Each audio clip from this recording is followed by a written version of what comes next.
ಕೊನೆ ಆಯ್ತಾ ಮೋದಿ ಟ್ರಂಪ್ ಸ್ನೇಹ? ಭಾರತಕ್ಕೆ ಬೆದರಿಕೆ ಹಾಕ್ತಾ ಇದ್ದಾರಾ ಟ್ರಂಪ್?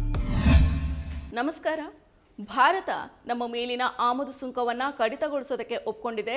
ಯಾರೋ ಒಬ್ರು ಅಂತಿಮವಾಗಿ ಭಾರತವನ್ನ ಎಕ್ಸ್ಪೋಸ್ ಮಾಡ್ತಾ ಇದ್ದಾರೆ.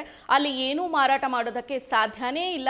ಈ ರೀತಿ ಹೇಳಿದ್ದು ಬೇರೆ ಯಾರೂ ಅಲ್ಲ, ಪ್ರಧಾನಿ ನರೇಂದ್ರ ಮೋದಿ ಅವರ ಅತ್ಯಾಪ್ತ ಗೆಳೆಯ ಅಮೆರಿಕದ ಅಧ್ಯಕ್ಷ ಡೊನಾಲ್ಡ್ ಟ್ರಂಪ್. ಹೌದು, ಸುಂಕದ ವಿಚಾರದಲ್ಲಿ ಪದೇ ಪದೇ ಭಾರತದ ಮೇಲೆ ಕೆಂಡವನ್ನ ಕಾರ್ತಾ ಇರೋ ಡೊನಾಲ್ಡ್ ಟ್ರಂಪ್ ಅವರು ಭಾರತದ ವಿರುದ್ಧ ವಾಗ್ದಾಳಿಯನ್ನ ನಡೆಸ್ತಾ ಇದ್ದಾರೆ.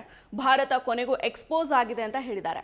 ಏಪ್ರಿಲ್ 2ರಿಂದ ಭಾರತದ ಮೇಲೆ ಸುಂಕ ಹೆಚ್ಚಳ ಮಾಡೋ ನಿರ್ಧಾರವನ್ನ ಘೋಷಣೆ ಮಾಡಿದ ಬಳಿಕ ಟ್ರಂಪ್ ಈ ಹೇಳಿಕೆಯನ್ನ ನೀಡಿದ್ದಾರೆ.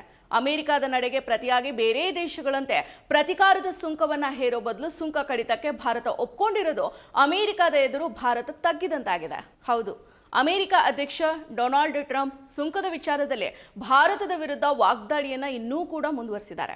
ಏಪ್ರಿಲ್ 2ರಿಂದ ಭಾರತದ ಮೇಲೆ ಅವರು ಎಷ್ಟು ಸುಂಕ ವಿಧಿಸ್ತಾರೋ ನಾವು ಅದೇ ಪ್ರಮಾಣದಲ್ಲಿ ಸುಂಕವನ್ನ ವಿಧಿಸ್ತೇವೆ ಅಂತ ಈ ಹಿಂದೆ ಹೇಳಿದ್ರು. ಭಾರತ ಭಾರೀ ಸುಂಕಗಳನ್ನು ವಿಧಿಸುತ್ತೆ ಅಂತ ಪುನರುಚ್ಚರಿಸಿರೋ ಅಮೆರಿಕದ ಅಧ್ಯಕ್ಷ ಡೊನಾಲ್ಡ್ ಟ್ರಂಪ್ ಅವರು ನೀವು ಆ ಭಾರತ ದೇಶದಲ್ಲಿ ಏನನ್ನೂ ಮಾರಾಟ ಮಾಡೋದಕ್ಕೆ ಸಾಧ್ಯ ಇಲ್ಲ ಅಂತ ಶುಕ್ರವಾರ ಹೇಳಿದ್ದಾರೆ.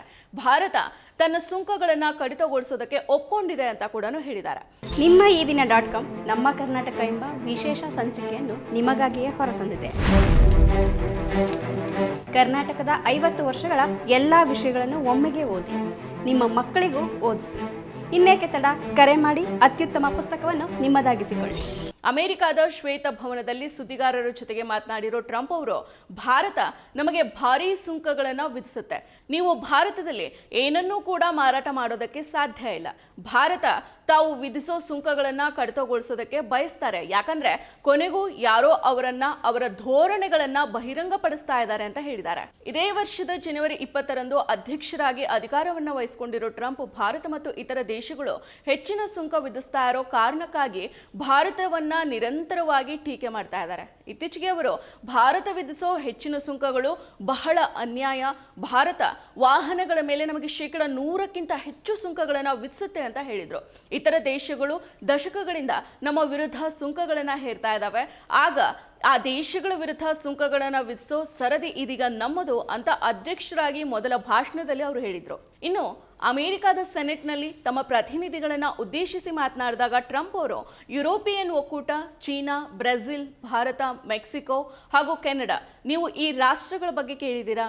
ಈ ರಾಷ್ಟ್ರಗಳು ಮತ್ತು ಇತರ ರಾಷ್ಟ್ರಗಳು ನಾವು ವಿಧಿಸೋಕ್ಕಿಂತ ಹೆಚ್ಚಿನ ಸುಂಕಗಳನ್ನು ನಮಗೆ ವಿಧಿಸ್ತಾ ಇದ್ದಾವೆ, ಇದು ತುಂಬಾ ಅನ್ಯಾಯ ಅಂತ ಹೇಳಿದ್ರು. ಕಳೆದ ತಿಂಗಳು ಶ್ವೇತ ಭವನದಲ್ಲಿ ಪ್ರಧಾನಿ ನರೇಂದ್ರ ಮೋದಿ ಅವರ ಜೊತೆಗೆ ಜಂಟಿ ಪತ್ರಿಕಾಗೋಷ್ಠಿಯಲ್ಲಿ ಭಾರತ ಸುಂಕ ವಿಧಿಸುವಲ್ಲಿ ಭಾರಿ ಬಲಶಾಲಿಯಾಗಿದೆ, ನಾನು ಅವರನ್ನ ದೂಷಿಸೋದಿಲ್ಲ, ಆದರೆ ಇದು ವ್ಯವಹಾರ ಮಾಡೋ ವಿಭಿನ್ನ ಮಾರ್ಗ ಆಗಿದೆ, ಭಾರತಕ್ಕೆ ಮಾರಾಟ ಮಾಡೋದು ತುಂಬಾ ಕಷ್ಟ, ಯಾಕಂದ್ರೆ ಅಲ್ಲಿ ವ್ಯಾಪಾರ ಅಡೆತಡೆಗಳು, ಹೆಚ್ಚಿನ ಸುಂಕಗಳು ಇದಾವೆ ಅಂತ ಅಮೆರಿಕ ಅಧ್ಯಕ್ಷರು ಹೇಳಿದ್ರು.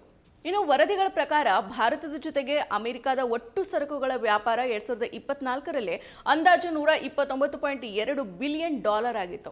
ಇನ್ನು 2024ರಲ್ಲಿ ಭಾರತಕ್ಕೆ ಅಮೆರಿಕದ ಸರಕುಗಳ ರಫ್ತು ಮೌಲ್ಯ $41.8 ಬಿಲಿಯನ್ ಆಗಿದ್ರೆ ಭಾರತದ ಜೊತೆಗಿನ ಅಮೆರಿಕದ ಸರಕುಗಳ ವ್ಯಾಪಾರ ಕೊರತೆ $45.7 ಬಿಲಿಯನ್ ಆಗಿತ್ತು. ಇದು 2023ಕ್ಕಿಂತ 5.4% ಅಂದ್ರೆ $2.4 ಬಿಲಿಯನ್ ಹೆಚ್ಚಾಗಿದೆ. ಒಟ್ಟಾರೆಯಾಗಿ ಟ್ರಂಪ್ ಉದ್ದೇಶ ಭಾರತ ತೆರಿಗೆ ವಿಧಿಸಬಾರದು, ಪುಕ್ಸಟೆ ಎಲ್ಲವನ್ನ ಖರೀದಿ ಮಾಡಬೇಕು ಅನ್ನೋದಾಗಿದೆ. ಮತ್ತಷ್ಟು ವಿಶೇಷ ವಿಡಿಯೋಗಳನ್ನು ನೋಡಲು ಮತ್ತು ಹೊಸ ವಿಡಿಯೋಗಳ ಬಗ್ಗೆ ತಿಳಿಯಲು ಈ ದಿನ.com ಯೂಟ್ಯೂಬ್ ಚಾನೆಲ್ ಸಬ್ಸ್ಕ್ರೈಬ್ ಮಾಡಿ ಮತ್ತು ಬೆಲ್ ಐಕಾನ್ ಕ್ಲಿಕ್ ಮಾಡಿ.